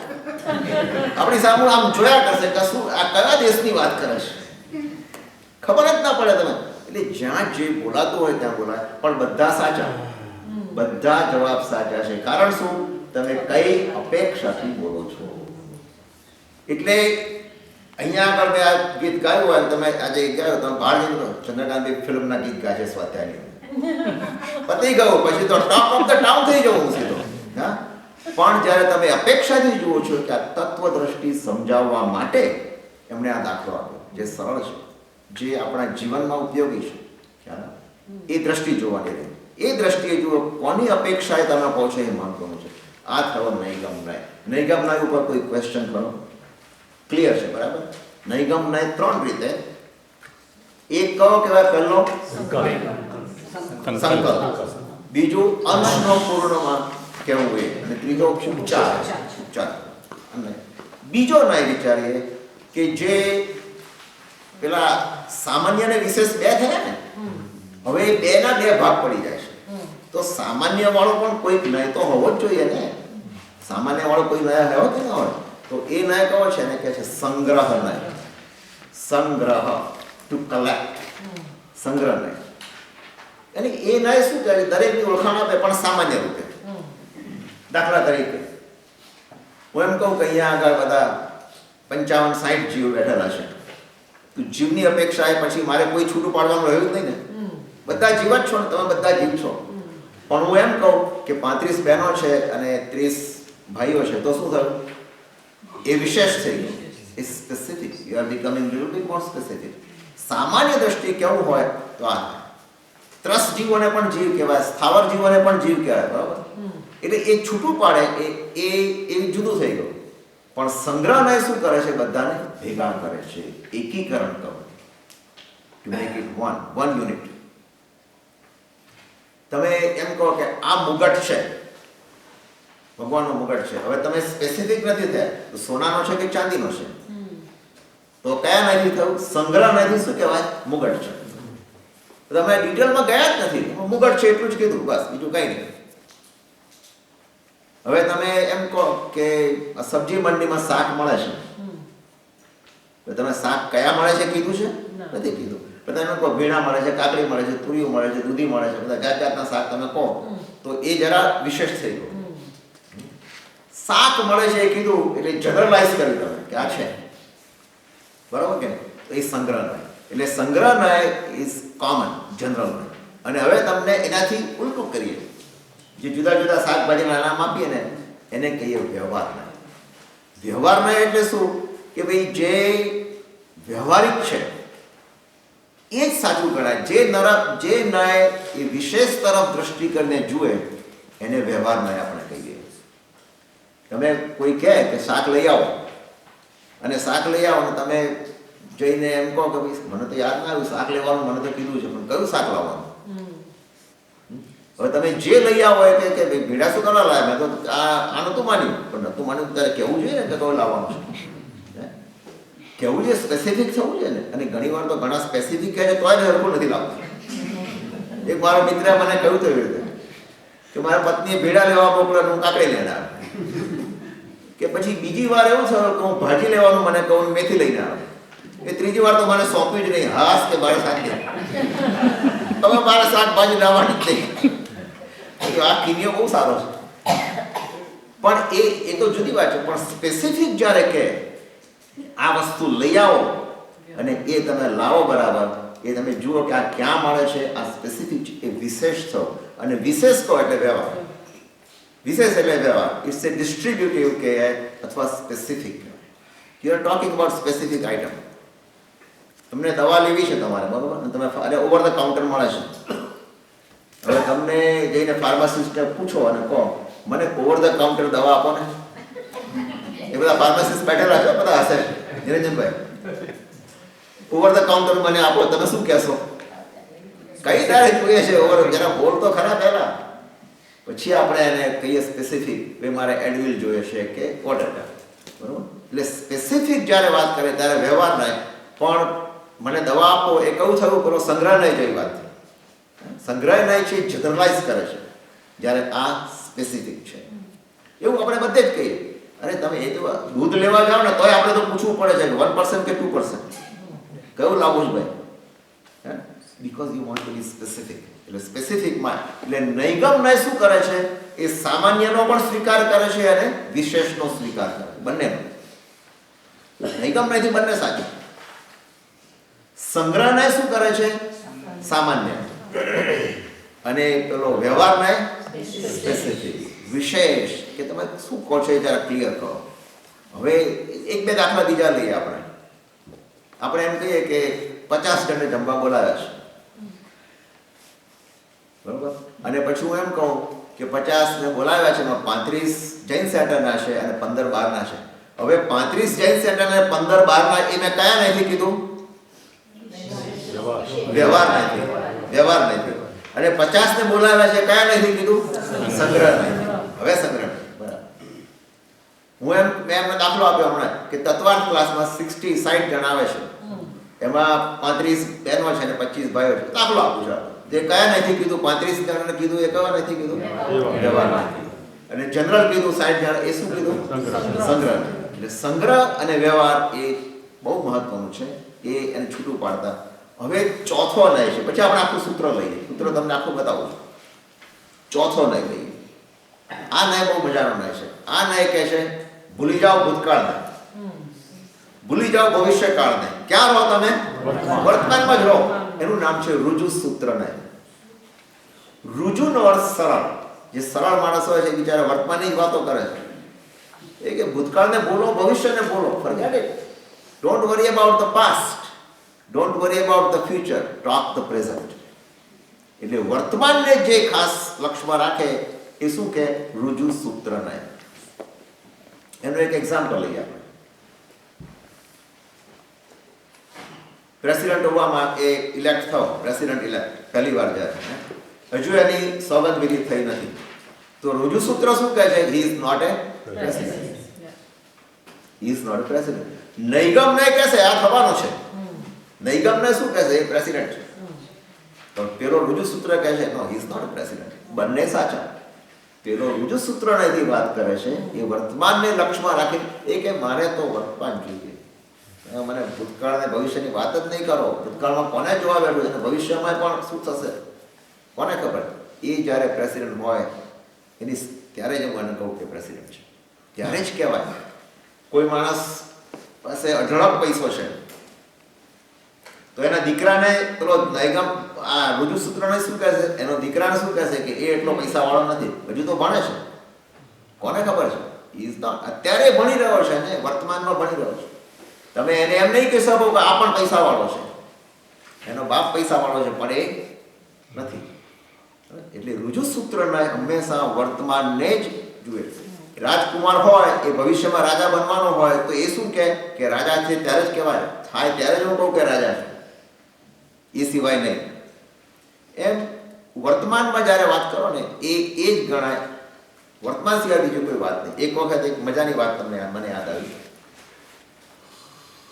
એક યુવકના લગ્ન થયા. લગ્ન તો થાય અને અનફોર્ચ્યુનેટલી બીજા દિવસથી એને ઝઘડો શરૂ થઈ ગયો પતિ પત્ની વચ્ચે. અને આ ઝઘડો ચાલ્યો 2 મહિના, 3 મહિના, 4 મહિના, 6 મહિના ઝઘડો અકળાયો. એને કોઈએ કીધું કે તું આ એસ્ટ્રોલોજરને મળ, બહુ સચોટ ભવિષ્ય જોઈએ છે. એ કુંડલી લઈને ગયો અને પેલા એક એસ્ટ્રોલોજરે કુંડલી જોઈ અને એનું મોઢું ગંભીર હતું. પેલા યુવકે પૂછ્યું કે શું લાગે છે આ પરિસ્થિતિ? જો કે તમારા જે ઝઘડા ચાલે છે એ પરિસ્થિતિ હજુ 3 વર્ષ તો રહેશે જ. પેલા નિરાશ થઈ કે 3 વર્ષ પછી? કે પછી શું? તો કઈ વાંધો નહીં, પછી તમે ટેવાઈ જશો. હવે જો આમાં તમે નહીં લગાડો. એને કયા નયથી કીધું? વર્તમાન નયથી. વર્તમાન રુજુ સૂત્ર નયથી કીધું. રુજુ સૂત્ર નય શું કહે છે? વર્તમાનમાં શું છે? ઝઘડા ચાલે છે, તમારે 3 વર્ષ પછી તમે ટેવાઈ જવાનું છે. મજાક છે આ તો, પણ કહેવાનો મતલબ શું છે કે રુજુ સૂત્ર નય એ શું કરે છે? વર્તમાનને જ જુએ છે. પેલા ભૂત ભવિષ્યને જોતો. હવે એક મજાનો નય આવે છે સમભિરૂઢ નય. જો આ બધા એવા મજાના છે. આ શબ્દો છે ને તમે જુઓ, આ જ્ઞાનની અંદર જે આ બધા શબ્દો આવતા હોય એ શબ્દો એવા આપણને બતાવે છે જુદા જુદા કે આપણે માનીએ કે આ છે તો ખરું. સમભિરૂઢ નય શું કરે? એ શબ્દ નય છે. સમભિરૂઢ એ જ શબ્દ નયનો એક ભાગ છે. સમભિરૂઢ નય. હવે સમભિરૂઢ નય શું? શબ્દ નય. ચાલો તમે શબ્દ નય લઈએ. પહેલા શબ્દ નય લઈ શું કરે? એ શબ્દને પકડે. એનો અર્થ છે એક જ કરે, પણ જે શબ્દ લે ને એ શબ્દનો અર્થ જુદા જુદા. માનો કે તીર્થંકર, પરમાત્મા, ભગવાન, વિતરાગી પ્રભુ, આ બધાના અર્થ તો એક જ થયા ને. શબ્દને કહે છે અમને અર્થની સાથે કઈ વાંધો નથી, પણ શબ્દને શું કહે છે કે તમે જ્યારે એનું લિંગ વાપરો શબ્દને એમ કહેશે કે તીર્થંકર પુલ્લિંગ જો તમે વાપરો પુલ્લિંગ તો તીર્થંકર 23 ગણાય. કેમ? મુરલીના સ્ત્રી તીર્થંકર હતા, તો શબ્દને કહે છે તીર્થંકર હતા કે નહીં, તીર્થંકર પુરુષ રૂપે તમે જુઓ છો તો 23 જ ગણાય. બરાબર? એ આ રીતે ગણાય. એ લિંગ ભેદ કરે. બરાબર? તમે ડોક્ટર કહો, વૈદ કહો એટલે ચાલો ભાઈ શબ્દ તમે પર્યાયમાં છે એની જોડે અમને વાંધો નથી, પણ શબ્દને શું કહે છે કે ડોક્ટર એલોપેથીને ફોલો કરે છે અને વૈદ્ય આયુર્વેદને ફોલો કરે છે. એટલે આયુર્વેદને જે ફોલો કરે એને અમે વૈદ્ય કહીશું, એલોપેથીને જે ફોલો કરશે એને અમે ડોક્ટર કહીશું. ખ્યાલ? એટલે શબ્દને આ કરે, આ શબ્દની વાત. હવે સમભિરૂઢને શું કહે છે કે જેમ આપણે એનાથી ઉલટું છે, શબ્દને શું કરે, તીર્થંકર કહો, પરમાત્મા કહો, અમને કઈ વાંધો નથી. સમભિરૂઢને એમ કહે છે કે એક સરખા શબ્દ હોય પણ એના જુદા જુદા અર્થ કરે, જુદા જુદા અર્થ કરે. બરોબર? શબ્દને એમ કહો તમે કુંભ, ઘડો, કળશ, એ બધું એક જ છે, એને બહુ વાંધો નથી.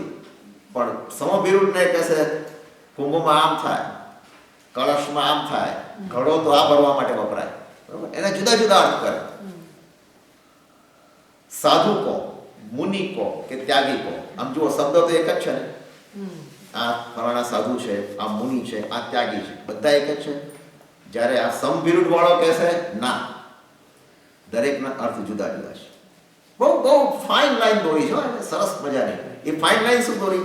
એ સાધુ કોને કહેવાય? જે સાધના કરતો હોય એને સાધુ કહેવાય. સાધના કરે તે સાધુ. મુનિ કોને કહેવાય? જે મનન કરે, મનન જેનું મુખ્ય છે, મનન ચિંતન. તો શું છે? બસ આમ કૌશલ મુદ્રામાં રહી અને મનન કરે, ચિંતન કરે કોઈ વિષય, એના પર ચિંતન ઉપર ચડી જાય, એ મુનિ કહેવાય.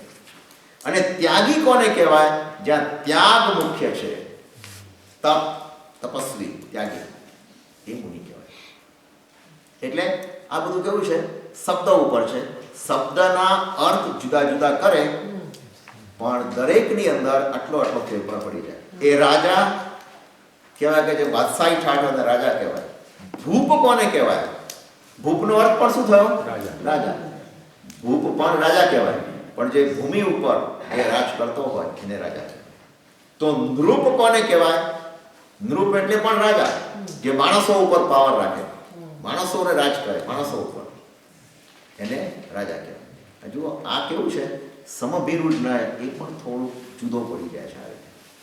એક જ શબ્દ પણ શબ્દમાં ફેર પડી જાય છે. તમે એક શબ્દ સાંભળો હશે, જરા મજાકની વાત કરું, માતૃભાષા અને માતૃ ડેશ ભાષા. આમ શબ્દ એક જ લાગે ને, માતૃભાષા. આપણે માતૃ ડેશ ભાષાનો અર્થ એક વખત એવું બન્યું, એક છોકરો વિચારો એના પપ્પાને કીધું કે પપ્પા આપણી ભાષા ને માતૃભાષા કેમ કહેવાય છે, પિતૃભાષા કેમ નહીં? શું કહે છે? આપણી ભાષાને માતૃભાષા કેમ કહે છે, પિતૃભાષા કેમ નહીં? એના બાપે છે ને ચારે બાજુ જોયું કે મમ્મી છે કે નહીં.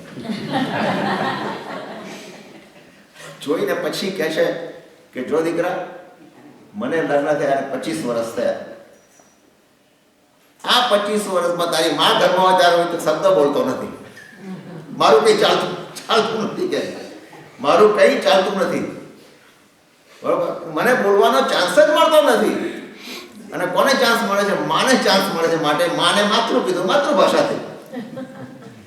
હસવાની વાત છે, પણ એ આ શું કરે છે? સમભિરૂઢને એ શબ્દ પકડે. માતૃભાષા કીધું, આપણે કીધું ને કે કુંભ કીધો, ઘડો કીધો, કળશ, એના બધાના અર્થ જુદા જુદા જુદા કરે છે. બધાના અર્થ જુદા કરે. સાધના, સાધુ, મુનિ, ત્યાગી, બધાના અર્થ જુદા. ભલે આમ અર્થ એક થતો હોય પણ જુદા જુદા કરે. હવે છેલ્લો નય રહ્યો એવમ ભૂત નય. પછી આપણે બધાનું સાથે અવલોકન કરીશું. એવમ ભૂત નય.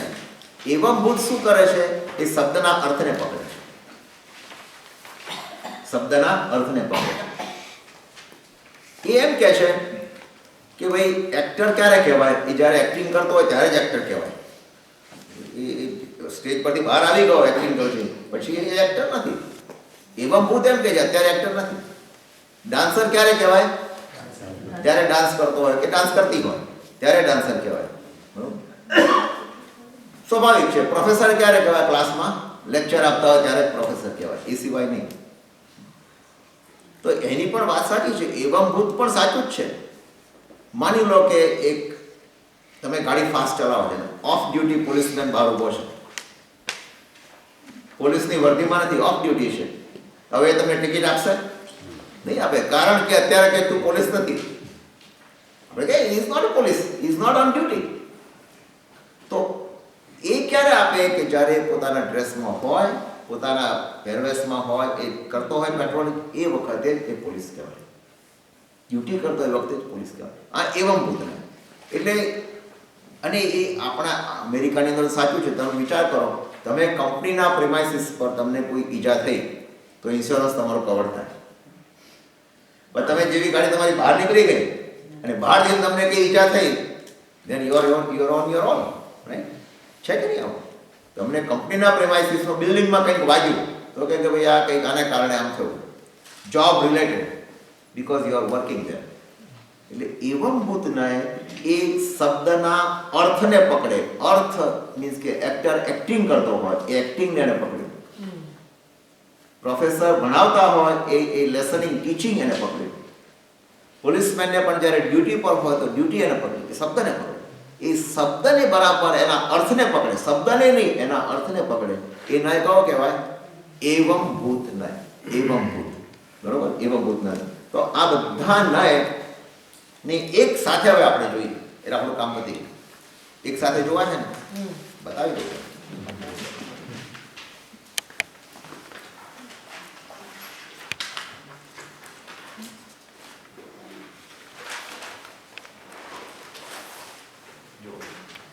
આ છે સૂત્ર નંબર 35. આદ્ય શબ્દો તો નૈગમ, સંગ્રહ, વ્યવહાર, રુજુસૂત્ર, શબ્દ, નયાહ.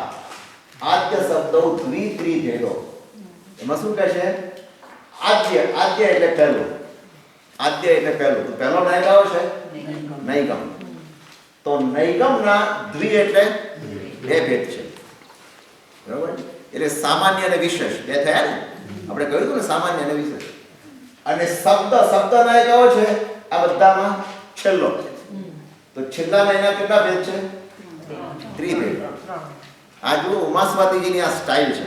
એ શું કહે છે કે આદ્ય શબ્દો દ્વિત્રિભેદ. એમાં બધું જ આવી ગયું. આદ્ય એટલે પહેલો, પહેલાના બે ભેદ અને છેલ્લાના ત્રણ ભેદ.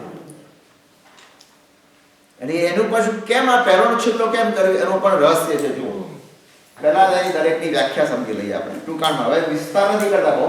નૈગમ ને વિશાળ દ્રષ્ટિથી વસ્તુનું સ્વરૂપ સમજવું. આ તમને મેં લખીને આપેલું છે, હેન્ડઆઉટમાં છે. એમાં એને સામાન્ય અને વિશેષ બંનેને સ્વીકાર કરે. સંગ્રહને શું કરે? વસ્તુના સામાન્ય અંશને ગ્રહણ કરે, સામાન્યને ગ્રહણ કરે. અને બે વચ્ચે અભેદ કરવાથી એકીકરણની બુદ્ધિ. એકીકરણ એટલે ટુ પુટ ટુગેધર.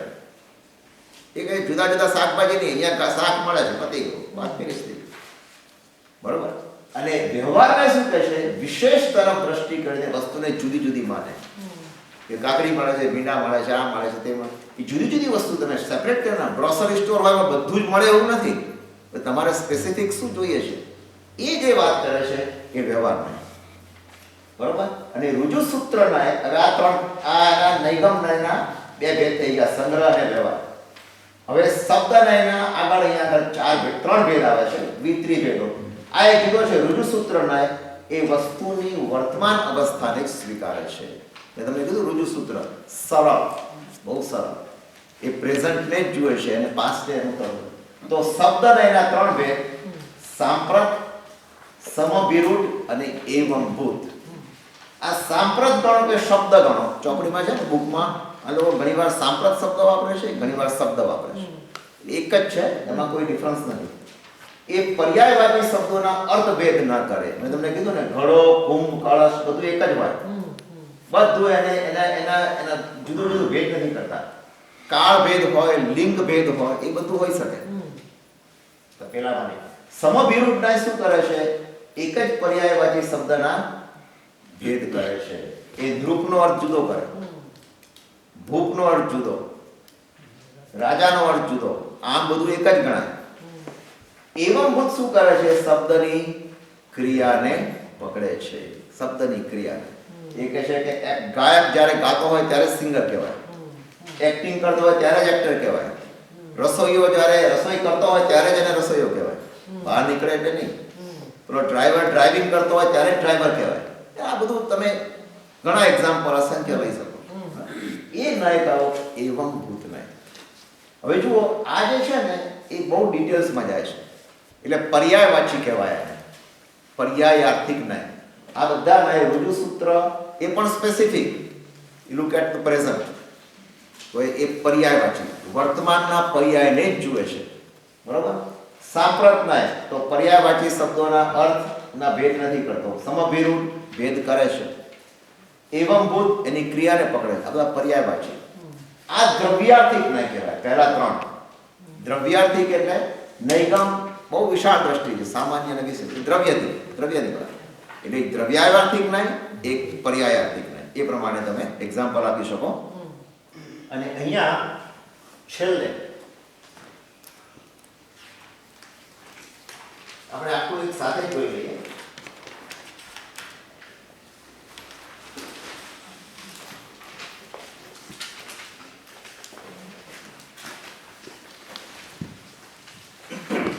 તમે જુઓ, સ્ટાર્ટિંગમાં જુઓ તો નયના કેટલા ભાગ? બે ભાગ. એક દ્રવ્યાયાર્થિક અને એક પર્યાયાર્થિક. આ તમારે હેન્ડઆઉટમાં નથી, પણ પંડિતજીની બુકમાંથી મેં લીધું છે. એમાં છે આખો ચાર્ટ છે. દ્રવ્યાયાર્થિક અને પર્યાયાર્થિક. દ્રવ્યાયાર્થિકના ત્રણ ભાગ છે: નૈગમ, સંગ્રહ અને વ્યવહાર. આ નૈગમમાં આવે. બરોબર. અને પર્યાયાર્થિકના બે ભાગ છે, એક રુજુસૂત્ર અને એક શબ્દ. એ પર્યાયને જુએ છે, વર્તમાનનો પર્યાય. બરોબર. કોઈ પણ પર્યાય જુએ. આ જનરલ છે દ્રવ્યાર્થિક, એ ખાલી દ્રવ્યને જ જુએ છે. આ રુજુસૂત્ર અને શબ્દ એ પર્યાયને. હવે શબ્દના પાછળ ત્રણ ભાગ: સાંપ્રત એટલે શબ્દ પણ કહી શકાય, સમભિરૂઢ અને એવંભૂત. નૈગમ નાય એ સામાન્યને ગ્રહણ કરે અને વિશેષને ગ્રહણ કરે. સામાન્ય ગ્રાહી અને વિશેષ ગ્રાહી. આ નૈગમ નાય. બરોબર. એટલે આખું નયનું ચેપ્ટર અહીંયા આપણે પૂર્ણ કરીએ છીએ. થોડો રિવ્યુ કરીશું પાછું નેક્સ્ટ ટાઈમ. હવે આ ચેપ્ટરની અંદર આખા પહેલા અધ્યાયની અંદર તમે જુઓ તો મુખ્ય વાત કોની આવે? એક સમ્યક દર્શનની અને બીજા જ્ઞાનની. દર્શન અને એક સમ્યક દર્શન, સમ્યક જ્ઞાન સાથે જ ઉત્પન્ન થાય. સમ્યક દર્શન ન હોય તો ગમે તેટલું જ્ઞાન હોય પણ એ સમ્યક નથી. અને સમ્યક દર્શન જે ઘડીએ આવ્યું, એ જે આપણું જ્ઞાન હતું એ બધું કેવું થઈ ગયું? સમ્યક થયું. કારણ કે આપણે સાચા ખોટાનો ભેદ કરી શક્યા. સાચા ખોટાનો ભેદ એટલે જ્ઞાનમાં પણ આપણે તરત કહીએ કે આ મારા માટે સારું છે, આ મારા માટે નથી. કારણ કે સમ્યક દ્રષ્ટિ આવી. બરોબર. એ સમ્યક જ્ઞાનની અંદર ઉમાસ્વાદીજીએ આપણને શું કીધું કે જ્ઞાનના જુદા જુદા ભેદ કર્યા. 5 પ્રકારના જ્ઞાન કીધા. પાંચેયમાંથી મતિ જ્ઞાનના 28 મુખ્ય ભેદ બતાવ્યા અને 340 બધા જુદી જુદી જાતના બધા ભેદ બતાવ્યા. બહુ ડિટેલ્સમાં જાય છે.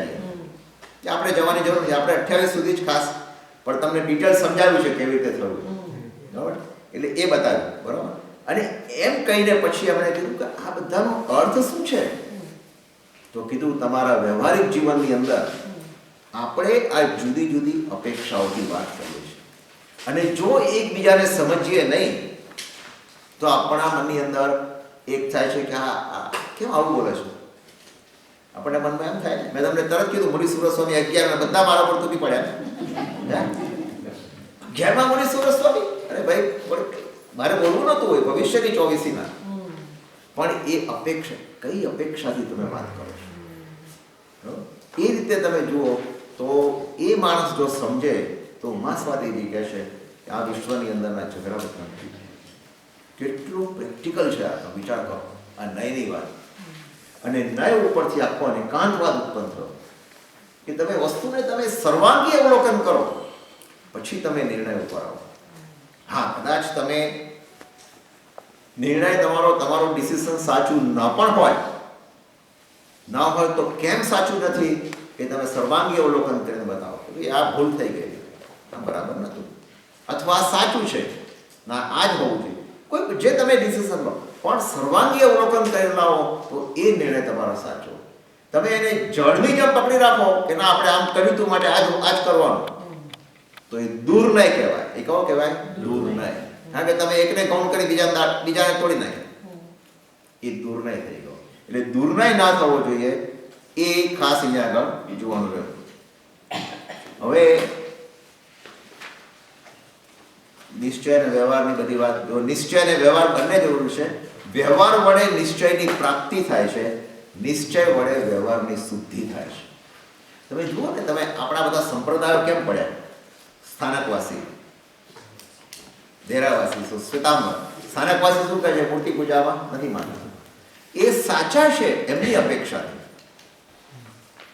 દેરાવાસી કહે છે નહીં, મૂર્તિ પૂજા જરૂરી છે, એ પણ સાચા છે એમની અપેક્ષા. બંને સાચા છે. તો બંનેને આપણે રિસ્પેક્ટ આપવું જોઈએ. બંને સાચા છે. હા, હવે એની અંદર જે કંઈ માન્યતાઓમાં અને અણસમજમાં અતિરેક થઈ ગયા છે ત્યાં આગળ આપણને પ્રોબ્લેમ ગણતા હોય. માટે આપણે કહીએ ભાઈ તમે જુદા સાથ, એ જુદી વાત છે. એ વાત જુદી છે કારણ કે આપણી અત્યારે એ વિઝન એટલું ડેવલપ થયું. બાકી તમે સમજો તો એ પણ સાચા છે, આ પણ સાચા છે. તમે કઈ દ્રષ્ટિથી જુઓ છો એના ઉપર છે. એ રીતે આપણે જુઓ તો દેરાવાસી, સ્થાનકવાસી, તેરાપંથી કોઈ પણ જુઓ, એ એકાંત દ્રષ્ટિનું પરિણામ છે. આ બધા જુદા કેમ પડ્યા? એકાંતવાદ કીધું. એકને પકડી રાખ્યો, બસ એકને પકડ્યો, અપમાન કરી ગયા, બધા પંથ પડી ગયા. એક જૈન ધર્મ આટલો નાનો, માંડ 1% જૈન હશે, અડધો, અને એમાં પણ પાછા આવા ફાંટા પડી ગયા. પણ અનફોર્ચ્યુનેટલી હ્યુમન નેચર એવો છે, આવા ફાંટા બધી જગ્યાએ ચાલતું જ હોય છે. ક્રિશ્ચિયાનિટીમાં પણ છે, અનેક છે પંથો, બધા પંથો પડી જ જાય છે આ પ્રમાણે. તો એક સરસ મજાનું મને વાક્ય હતું, એવું તમને વાંચી સંભળાવું કે આપણી પ્રાર્થના કેવી હોય. બહુ મજાનું છે. આપણી પ્રાર્થના કેવી હોય, ટૂંકમાં લખ્યું છે, હે પ્રભુ, જે પરિસ્થિતિને હું બદલી શકું તેમ નથી, સાંભળજો બરાબર, જે પરિસ્થિતિને હું બદલી શકું એમ નથી, આઈ કેનોટ ચેન્જ ઇટ, એ સ્વીકારવાની મનની પ્રસન્નતા મને તું આપજે. એ સ્વીકારવાની મને મનની પ્રસન્નતા આપજે. જે પરિસ્થિતિ હું બદલી શકું તેમ છું, જે પરિસ્થિતિ હું બદલી શકું તેમ છું, એ બદલવાનું મને ધૈર્ય આપજે અને હિંમત આપજે. If I can change it, give me the wisdom, give me the courage, જેને હું બદલી શકું એમ છું. અને આ બંને પરિસ્થિતિ વચ્ચેનો તફાવત જાણી એને જાણી શકવાની મને વિવેક બુદ્ધિ આપજે. કેટલું સરસ છે! એને વિવેક બુદ્ધિ આપે. આ અનેકાંતવાદનું આ પરિણામ છે. અને મારી પાસે અત્યારે સમય નથી, પણ અનેકાંતવાદ તો શું કહે છે ખબર છે? અનેકાંતવાદ શું કહે છે? જો આપણે કહીએ છીએ ને કે મેં આમ કર્યું એટલે આમ થયું, મેં આમ કર્યું એટલે આમ થયું, એ મેં કરીએ છીએ આપણો પુરુષાર્થ છે, એથી વધારે તો કંઈ છે જ નહીં. અનેકાંત કહે છે કે આપણું જે કંઈ અત્યારે પરિણામ છે વર્તમાનમાં, જે કંઈ કરીએ છીએ એ બધું જ આપણા પુરુષાર્થને આધીન છે એવું નહીં માનતા તમે. કારણો 5 છે. 5 છે કારણો. એ કાળ, સ્વભાવ, નિયતિ, પ્રારબ્ધ અને પુરુષાર્થ. 5 કારણ ભેગા થાય ત્યારે કાર્ય થાય છે. પણ આપણા હાથમાં શું છે? માત્ર પુરુષાર્થ. આપણે કાળને જાણતા નથી, આપણે સ્વભાવને જાણતા નથી. સ્વભાવ એટલે વસ્તુનો ગુણધર્મ, એ જાણતા નથી. એના પર તો આખું પ્રવચન આપણે અત્યારે ટાઈમ. નિયતિ એટલે ભવિતવ્યતાને આપણે જાણતા નથી, પ્રારબ્ધને આપણે જાણતા નથી. આપણા હાથમાં માત્ર પુરુષાર્થ છે. માટે આપણા જૈન ધર્મમાં ભગવાન શું કહે છે કે તું પુરુષાર્થ કર. જે નિયતિ છે, બનવાનું છે, બનવાનું જ છે, કોઈ ફેર કહી શકે એમ નથી, મિન મેક થઈ શકે એમ નથી. પણ એના કારણે તું બેસી રહે ન ચાલે. તારે પુરુષાર્થ કરવાનો, તારે પુરુષાર્થ કરવાનો. બહુ એક મજાનું મને નાનકડું ઉદાહરણ લઈને પછી આપણે તરત ક્વિઝ લઈએ છીએ. એમ તો ક્વિઝ આપણે ભૂલાતો નથી એટલું. ટાઈમ થઈ ગયો મને ખબર છે. આંટી મને દીવો બાકી. મને ખબર છે. તો હું દાખલો ના આપું તમે કહેતા હો તો. આપો તો દાખલો. આપો. ચાલો.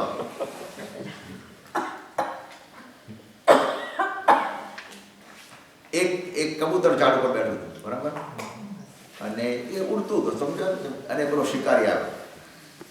એ શિકારી બરાબર આમ નિશાન બાણ તાકે છે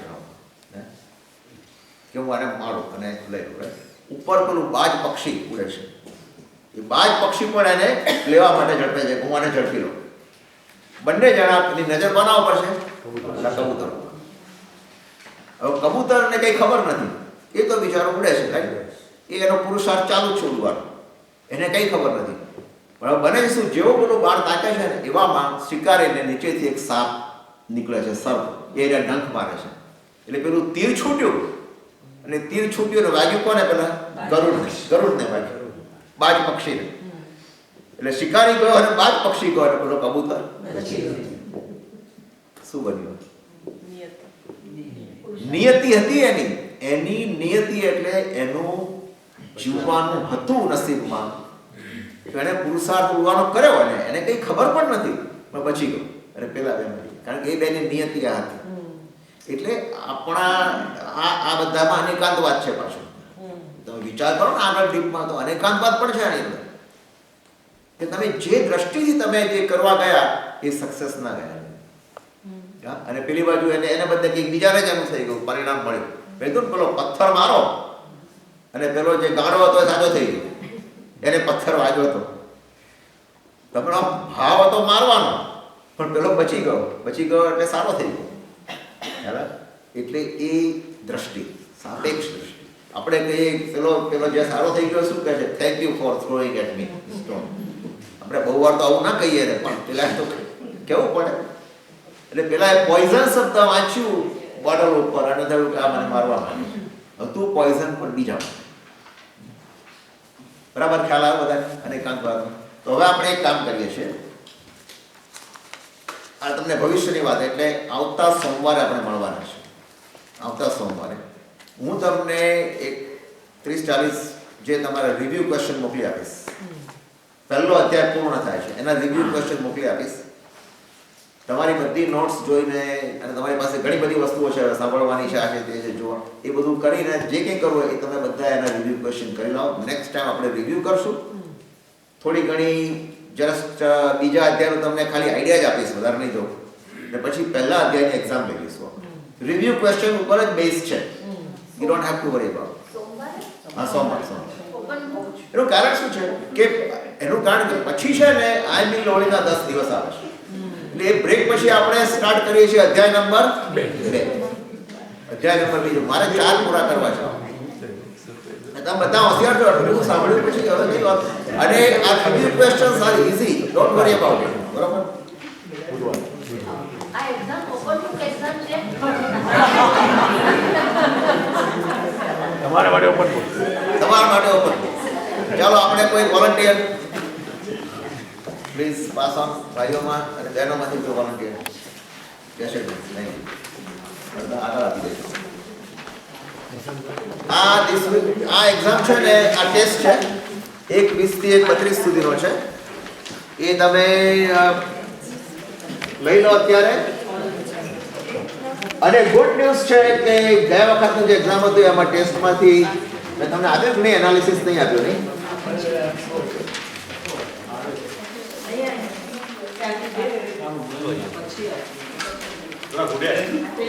હા, ફૂટ્યા? હા, પેલી બાજુ વધારે. જો ધીસ ઇઝ વોલન્ટરી, તમારે ન લેવું હોય તો એ પેપર આપી દેજો બીજાને, please. There is no force, no pressure, so don't worry about it, okay?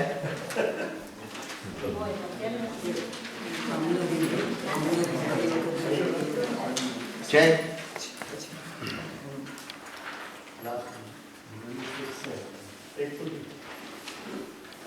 તમારું પિક્ચર આવે છે વિડીયોમાં, એટલે નજર તમે પેપર ઉપર જ રાખજો. હા,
પાછળ નામ લખજો પ્લીઝ ભૂલતા નહીં.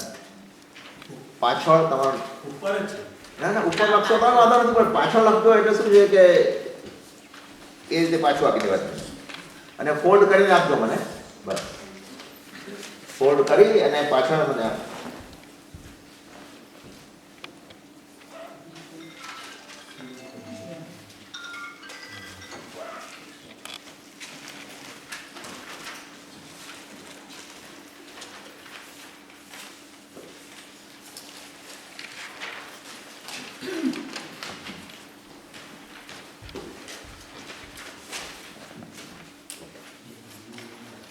હા, ઘણાને સાઈન કરવાની બાકી છે, ઘણા પેપરો બાકી નથી.